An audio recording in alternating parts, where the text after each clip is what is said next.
क्या हाल है दोस्तों, कैसे हैं? मैं हूं बिलाल और हम सीख रहे हैं फास्ट एपीआई। आज की वीडियो में हम जानेंगे क्यूरी पैरामीटर के बारे में। तो आते हैं इसकी डॉक्यूमेंटेशन के ऊपर। मैं लिखता हूं ट्यूटोरियल, यहाँ पे गाइड आ गया, मैं यूजर गाइड के ऊपर आया और यहाँ पे मैं आ गया क्यूरी पैरामीटर्स पर। तो सबसे पहले जरा सा थ्योरी पढ़ लेते हैं जिसके अंदर काफी फायदा होता है। तो यहाँ पे ये लिखते हैं, when you declare other function parameters that are not part of the path parameters, they are automatically interpreted as query parameter। मतलब इसका ये है कि ऐसे पैरामीटर जो कि पाथ पैरामीटर के हिस्सा नहीं है या पाथ पैरामीटर में डिफाइन नहीं है, उसको क्यूरी पैरामीटर कहा जाता है। इसके बाद वो कहता है the query is the set of key value pair that go after the question mark in a URL separated by and characters। तो क्यूरी पैरामीटर जो है की और वैल्यू का पेयर होता है। इसको यूआरएल के आखिर में क्वेश्चन मार्क के बाद लिखा जाता है और अगर एक से ज्यादा पैरामीटर है तो इनको आपस में सेपरेट किया जाता है एंड से। और यहाँ पे इसकी एक एग्जांपल दी हुई है कि ये यूआरएल है, इसके क्वेश्चन मार्क के बाद ये पैरामीटर है और ये दूसरा पैरामीटर है और ये आपस में सेपरेट है एंड के साइन से। ठीक है, इसको कोड से समझते हैं। वैसे ये कॉपी पेस्ट है सारा, मैं इसको यहाँ से कॉपी पेस्ट कर सकता हूं, लेकिन मैं समझता हूं कि पहले हम कोड करके क्यूरी पैरामीटर को अच्छे तरीके से जान ले। तो मैं आ जाता हूं अपने कोड के ऊपर और यहाँ पे अगर मैं कोड करूं तो बहुत ज्यादा रश हो जाएगा। तो इसके लिए मैं एक अलग से फाइल बनाता हूं demo.py के नाम से और यहाँ पे मुझे कुछ चीजों को कॉपी पेस्ट करना है। तो मैं यहाँ पे कॉपी पेस्ट कर लेता हूँ, फिर इसको समझते हैं। डेमो के ऊपर आ गया, इसकी जरूरत नहीं मैंने हटा दिया, मेन की भी जरूरत नहीं मैंने हटा दिया और यहाँ पे पेस्ट कर दिया। ये एक सिंपल सी यूआरएल है और इसको रतन लाल की जगह हम कर देते हैं गुलजारी लाल। ठीक है, और अब हम अपने सर्वर को रन करते हैं। तो उसके लिए क्या है, यूवी ऑन, फिर फाइल का नाम है डेमो, तो मैं देता हूं डेमो कॉलन, फिर ऑब्जेक्ट का नाम है ऐप, तो मैं दे देता हूं ऐप। उसके बाद हाइफन रीलोड। अब मैं अपने सर्वर को चलाता हूं। सर्वर को चलाने के बाद यूआरएल को कॉपी करता हूं। कॉपी करने के बाद हमने इसको टेस्ट कर लिया है ब्राउजर के ऊपर, हमने इसको टेस्ट कर लिया है थंडर क्लाइंट के ऊपर और पोस्टमैन पर टेस्ट करना आपका होमवर्क है। अब हम इसको टेस्ट करेंगे रिक्वेस्ट के मॉडल पर। तो हम आते हैं, एक और फाइल बनाते हैं, उस फाइल का मैं नाम दे देता हूं query.py। ठीक है, मुझे अब इसकी भी जरूरत नहीं, इसे भी हाइड करते हैं, इसको भी हाइड कर देते हैं और क्यूरी के अंदर मैं आता हूं। सबसे पहले इंपोर्ट करेंगे रिक्वेस्ट के मॉडल को। ठीक है, आखिर में इस लगाना जरूरी है और इसको इंपोर्ट करने से पहले इसको इंस्टॉल करना जरूरी है। मैंने फर्स्ट वीडियो को इसके अंदर इंस्टॉल कर दिया था। अगर आपके पास इंस्टॉल नहीं है तो उसकी कमांड है पिप इंस्टॉल रिक्वेस्ट। ठीक है, हर तरीके से अगर हम एपीआई को एक्सेस करना चाहते हैं, टेस्ट करके देखना चाहते हैं, ताकि कोई भी ऐसा मेथड ना हो जो आपकी नॉलेज के अंदर ना हो। क्लियर हो गई बात? यहाँ पे मैं इसको कॉल करता हूं, मैं एक वेरिएबल बनाता हूं रिस्पॉन्स के नाम से और कहता हूं कि भाई रिक्वेस्ट डॉट गेट, यहाँ पे हम अपनी यूआरएल को पास करेंगे। तो मैंने पास कर दी यूआरएल और उसके बाद मैं क्या कहता हूं, इसमें प्रिंट करवाता हूं। प्रिंट करो भाई, क्या प्रिंट करो, रिस्पॉन्स के अंदर जो भी टेक्स्ट हो उसको प्रिंट कर दो। इसके साथ में कहता हूं इसके अंदर जो जेसन है उसको भी ले आओ और इसका स्टेटस कोड भी मुझे बताओ, स्टेटस अंडरस्कोर कोड। ठीक है, ये चीजें मैंने यहाँ पर पास कर दी, सेव कर दिया और इसके साथ साथ यहाँ पे मैं इसको मार्क भी कर देता हूं ताकि मुझे मालूम हो कि यहाँ पर क्या चीजें हैं। ये टेक्स्ट है, ये जेसन है और ये जो है कोड है, स्टेटस कोड है। ओके, ये चीजें मैंने यहां पर मार्क भी कर दी। सेव, और अब हम इसको चलाते हैं। हम एक और टर्मिनल पर आ जाते हैं। सर्वर हमारा ऑन है, याद रखिए सर्वर ऑन होना चाहिए। दूसरे टर्मिनल पे आते हैं, मैं चलाता हूं पाइथन और क्यूरी की फाइल का नाम क्या है हमारा, क्यूरी। तो मैं क्यूरी की फाइल को चलाता हूं। यहाँ पे देखो हमारी एपीआई हिट हो गई, हमें रिजल्ट मिल गया कि टेक्स्ट जो है हमारा गुलजारी लाल है, उसके अंदर जो जेसन है वो भी गुलजारी लाल है, स्टेटस कोड है। यहां तक बात आ गई समझ में। इसको हाइड करते हैं, डॉक्यूमेंटेशन के ऊपर आते हैं और अभी के लिए मैं इसको कॉपी पेस्ट नहीं करता, सबसे पहले हम समझते हैं क्यूरी पैरामीटर को, ठीक है। तो हम आते हैं अपने क्यूरी पैरामीटर एक बनाते हैं, सॉरी इसको जरा हटाते हैं। क्यूरी पैरामीटर बनाने के लिए सबसे पहले मैं एक एपीआई बनाता हूं, मैं इसको करता हूं कॉपी करने के बाद इसको करता हूं पेस्ट, और इसको एक राउट डिफाइन करते हैं आइटम्स के बाद इसका नाम बदलते हैं ताकि एरर ना आए, और इसको नाम बदलने के बाद यहाँ पे रिटर्न के अंदर मैं हटाता हूं और रिटर्न के अंदर मैं लिखता हूं आइटम्स, और इसको पहले एक्सेस करके देखते हैं क्या हमारी जो ये एपीआई है ये एक्सेस हो रही है।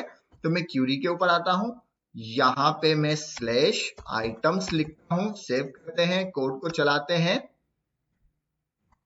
ठीक है, हमें आइटम्स रिटर्न हो रहा है। तो यहां तक भी बात समझ में आ गई, हमारी एपीआई हिट हो रही है। अब इसके अंदर मुझे पैरामीटर डिफाइन करना है। पैरामीटर क्या था, उसकी डेफिनेशन थी ऐसे पैरामीटर जो कि पाथ पैरामीटर का हिस्सा नहीं है या पाथ पैरामीटर में डिफाइन नहीं, वो क्यूरी पैरामीटर कहलाते हैं। तो हमने यहाँ पे कोई पाथ पैरामीटर डिफाइन नहीं किया। पाथ पैरामीटर किस तरह डिफाइन करते हैं, इसके अंदर जो भी हम लिखेंगे वो पाथ पैरामीटर होगा। तो हमें यहाँ पे कोई भी पाथ पैरामीटर डिफाइन नहीं किया, बट हम यहाँ पे पैरामीटर सिर्फ डिफाइन कर रहे हैं, उसका नाम है क्यू। मैंने सेव कर दिया और क्यू को यहाँ पे रिटर्न कर दिया। मैं सिर्फ ये देखना चाह रहा हूं कि क्यू के अंदर हमें क्या डेटा रिटर्न हो रहा है। क्यू क्या है, हमारा क्यूरी पैरामीटर है, ठीक है। क्यू, और ये क्यूरी पैरामीटर क्यों है, क्योंकि हमने ऊपर कोई क्यू नाम से पाथ पैरामीटर डिफाइन नहीं किया। किस तरह से, इस तरह से अगर मैं ये लिखता हूं तो ये पाथ पैरामीटर बन जाता है, अगर मैं इसको मिटाता हूं तो ये क्यूरी पैरामीटर बन जाता है। क्लियर हो गई। यहाँ पे हमने क्यूरी पैरामीटर डिफाइन कर दिया। अब इसको टेस्ट करते हैं। टेस्ट करने के लिए क्यूरी के ऊपर आता हूं और यहाँ पे स्लैश लगाता हूं। उन्होंने डेफिनेशन में क्या बताया कि हमारी यूआरएल के बाद क्वेश्चन मार्क लगाते हैं, क्वेश्चन मार्क के बाद अपने पैरामीटर को लिखते हैं, और पैरामीटर के अंदर आप जो भी वैल्यू पास करेंगे वो आपको गेट हो जाएगी। मैंने यहाँ पे क्यू को 10 वैल्यू दे दी, सेव कर दिया, और अपने टर्मिनल पे फाइल को चलाते हैं और देखते हैं। देखो यहाँ पे मुझे टेक्स्ट मिल गया। मुझे जो क्या रिटर्न हो रहा है, वही चीज रिटर्न हो रही है जो कि हमने क्यू के अंदर पास की। तो हमने क्यू को ही रिटर्न कर दिया, मतलब हमने अपने पैरामीटर के अंदर हमने अपने पैरामीटर को ही रिटर्न कर दिया। तो पैरामीटर में हमने 10 पास किया था, हमें 10 मिल गया। अब मैं इसको कुछ और पास करता हूं। मैं पास करता हूं बिलाल, सेव करते हैं, सीएलएस करते हैं, ठीक है। मुझे बिल्कुल एग्जैक्ट, बिल्कुल ठीक से चीजें मिल गई। यहां तक मुझे बात आ गई समझ में। उसके बाद कि भाई यहाँ पे एक पैरामीटर है, इस तरह से डिफाइन करते हैं। अब मैं चाहता हूं कि ये जो है मुझे इंटीजर चाहिए, कुछ नहीं चाहिए, मैं इसको इंट कर देता हूं। इसकी टाइप को इंट कर दिया, क्यूरी के ऊपर आ गया। अब मैं अगर कोड को चलाऊं, देखो यहाँ पे मैंने क्यूरी पैरामीटर में सिर्फ बिलाल पास किया और इसकी टाइप है इंटीजर। अब अगर मैं कोड को चलाऊं, तो सीएलएस करते हैं, कोड चलाते हैं, मुझे एरर मिल गया। अगर मैसेज पढ़ें तो ये कहता है कि भाई ये जो है इसको इंटीजर टाइप है, ये वैलिड नहीं है। तो मैं बिलाल की जगह दोबारा ले आता हूं 10, सेव करते हैं। 10 की जगह कुछ और भी लिख सकते हैं, लेकिन इंटीजर होना जरूरी है। अब मुझे रिजल्ट मिल गया। ये भी बात समझ में आ गई यहां तक। दोबारा डेमो में आते हैं, इसको हटा देते हैं, दोबारा डेमो में आते हैं। अब मैं इसको कहता हूं कि इसकी बाय डिफॉल्ट वैल्यू है 0। इसकी बाय डिफॉल्ट वैल्यू है 0, मतलब अगर अब हम क्यूरी पैरामीटर ना भी दें, इसके साथ साथ एक और चीज करते हैं। मैं इसको सेव करता हूं और यहाँ पे यूआरएल में आता हूं। यूआरएल में आने के बाद इसको मिटा देते हैं, ठीक है। हमने कोई क्यूरी पैरामीटर यहाँ पे प्रोवाइड नहीं किया। तो अगर मैं कोड को चलाऊं, सीएलएस करते हैं, मुझे एरर आ गया। क्यों एरर आ गया, यहाँ पे देखो ये कह रहा है कि फील्ड रिक्वायर्ड है। कौन सी फील्ड रिक्वायर्ड है, ये वाली फील्ड रिक्वायर्ड है। क्यू पैरामीटर जो है वो रिक्वायर्ड फील्ड है। तो मैं चाहता हूं कि ये रिक्वायर्ड फील्ड ना हो। इसके लिए क्या है, मैं इसको कहता हूं कि भाई ये जो है 0 हो जाए। बाय डिफॉल्ट इसकी वैल्यू 0 हो, बाय डिफॉल्ट इसकी वैल्यू 0 हो। तो अब मैं दोबारा कोड को चलाऊं, मैंने यहाँ पे कोई पैरामीटर नहीं दिया हुआ, मैं दोबारा कोड को चलाता हूँ, सीएलएस करता हूँ। अभी एरर आया था, अब चलाएं तो एरर नहीं आया, क्योंकि उसने बाय डिफॉल्ट वैल्यू 0 उठा दी।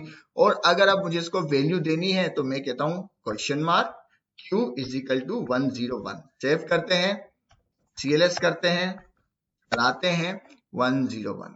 अगर क्यूरी पैरामीटर को यहाँ पे हटा देते हैं, सेव करते हैं, चलाते हैं, तब भी हमें कोई एरर नहीं आएगा। ठीक है, यहां तक भी बात समझ में आ गई। दोबारा आते हैं, इसको हटाते हैं, एक और पैरामीटर बनाते हैं। ठीक है, एक और पैरामीटर बनाते हैं, किसके नाम से? स्किप के नाम से, और उसकी भी डिफॉल्ट वैल्यू दे देते हैं 10, और वो भी कर देते हैं इंटीजर। ठीक है, सेव कर देते हैं। सेव करने के बाद यहां पर हम रिटर्न करते हैं, क्या रिटर्न करते हैं?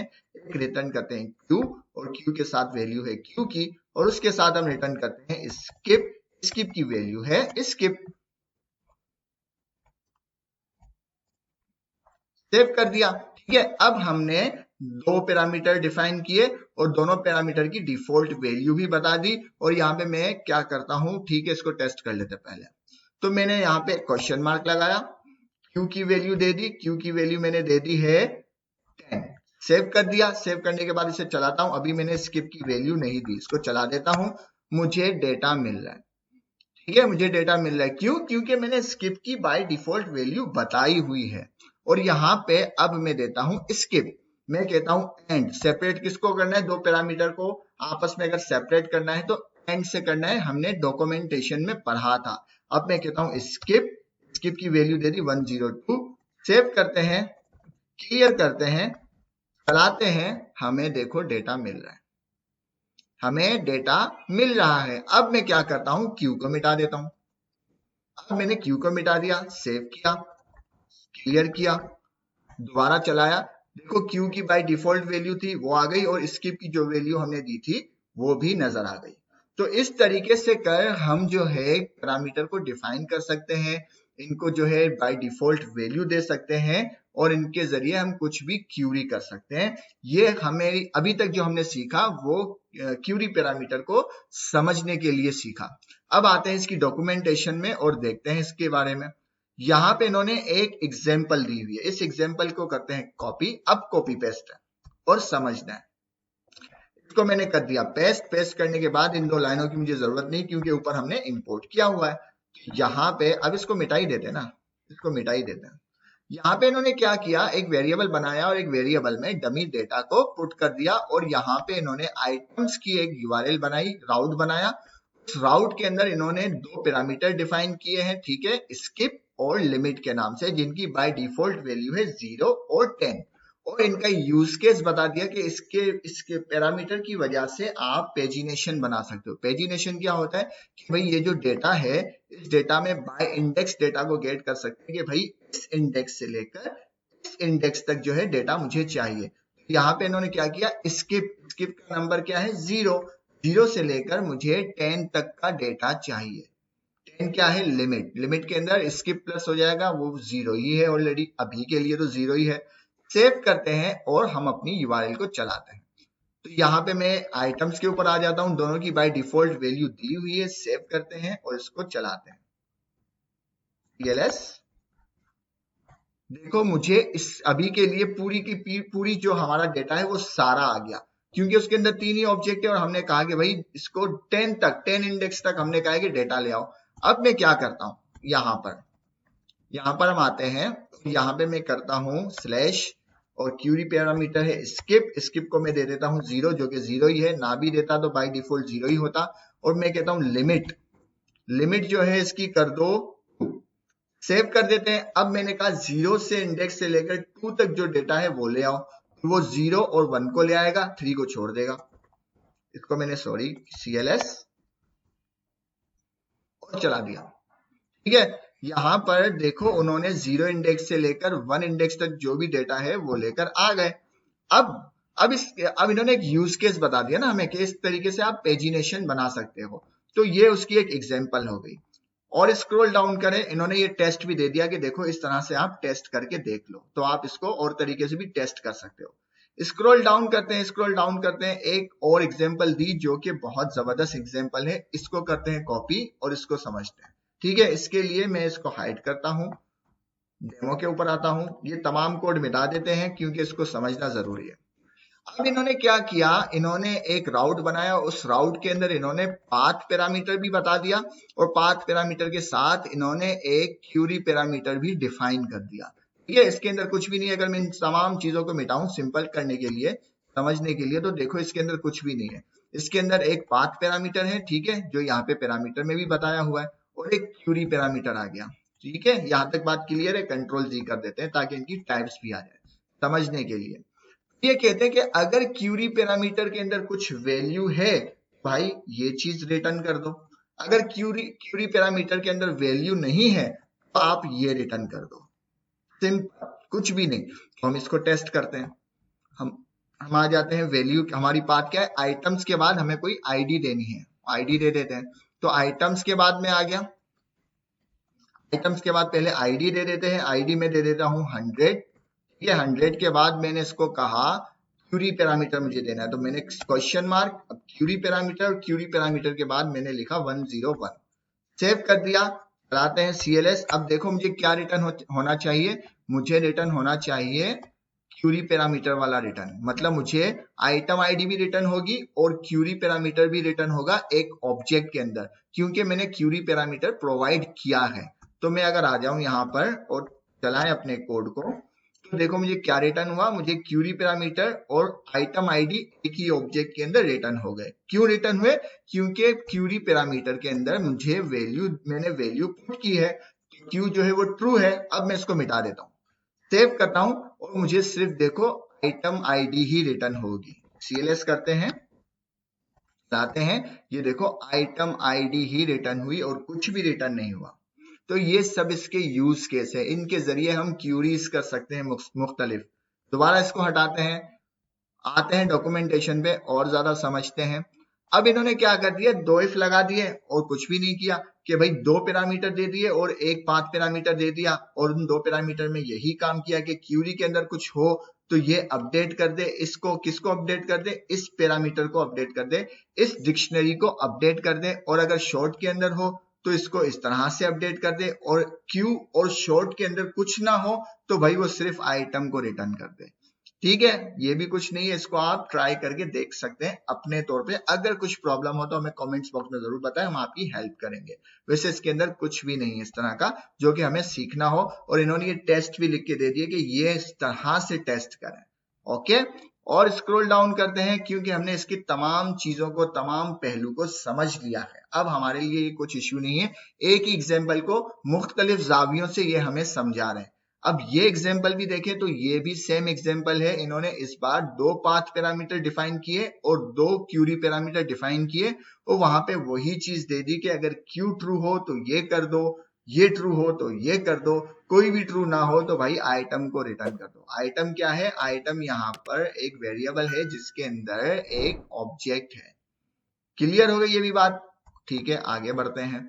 यहाँ पे क्या है, यहाँ पे भी कुछ ऐसी चीज नहीं है जो कि आपको ना समझ में आई हो। तो ये तमाम टेस्ट है जो आपको करना जरूरी है। वो टेस्ट आप चाहें तो थंडर क्लाइंट पे करें, वो टेस्ट आप चाहें तो रिक्वेस्ट के मॉडल पे करें, वो टेस्ट चाहें तो आप किसी और इस तरह के सॉफ्टवेयर पे करें लाइक पोस्टमैन, जो आपकी मर्जी है करें, लेकिन आपको टेस्ट जरूर करना है। इसके अंदर और कोई समझने के लिए चीज नहीं है, सिर्फ इसको समराइज कर लेते हैं। समराइज करने के लिए ये है कि क्यूरी पैरामीटर उनको कहते हैं जो कि पाथ पैरामीटर में डिफाइन नहीं होते, लेकिन पाथ पैरामीटर में यहाँ पे क्या डिफाइन है, आइटम आईडी। आइटम आईडी हमारा पाथ पैरामीटर है, और क्यू जो है हमारा क्यूरी पैरामीटर है, क्योंकि ये पाथ के अंदर डिफाइन नहीं है तो इसको क्यूरी पैरामीटर कहते हैं। और क्यूरी पैरामीटर जो है की और वैल्यू का पेयर होता है, और ये सेपरेट किया जाता है एंड से, मतलब 2 पैरामीटर है तो उनके बीच में सेपरेटर के तौर पे यूज होगा एंड। और इसको लिखने का तरीका क्या है, इसको लिखने का तरीका ये है कि हमारे यूआरएल के बाद बिल्कुल एंड में क्वेश्चन मार्क लगाएंगे, फिर पैरामीटर लिखेंगे और इसको वैल्यू असाइन करेंगे। इस तरीके से कर क्यूरी पैरामीटर को असाइन की जाती है वैल्यू, और किस तरह से डिफाइन किया जाता है, किस तरह से इसको डिफॉल्ट वैल्यू दी जाती है, किस तरह से इसको टाइप दी जाती है।